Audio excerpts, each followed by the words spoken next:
Welcome back to my channel road రుచులు. ఇవాళ వీడియోలో ఏంటంటే సాంబార్ కారం చేస్తున్నాను అనమాట.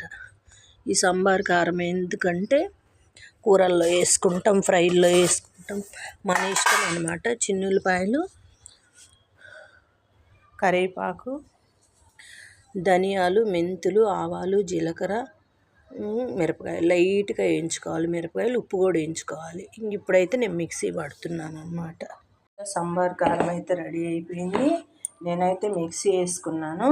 ఇంక ఇది మనం ఎన్ని రోజులైనా నిల్వ పెట్టుకోవచ్చు, 1 year అయినా. కాకపోతే నాకు అన్ని రోజులు రాదులే, ఒక 3 నెలలు వస్తుంది అనుకుంటున్నా. 2 నెలలు 3 నెలలు వస్తుంది. మళ్ళీ నేను అయిపోయినమ్మటే మళ్ళీ వేసుకుంటాను అనమాట. ఎంత ఉందో చూద్దాం. 100 గ్రాములు ఉంది. 100 గ్రాములు 100 ఎక్స్ట్రా 106 గ్రాములు డబ్బాని తీసేస్తే నాకు 3/4 kg వస్తుంది కారం.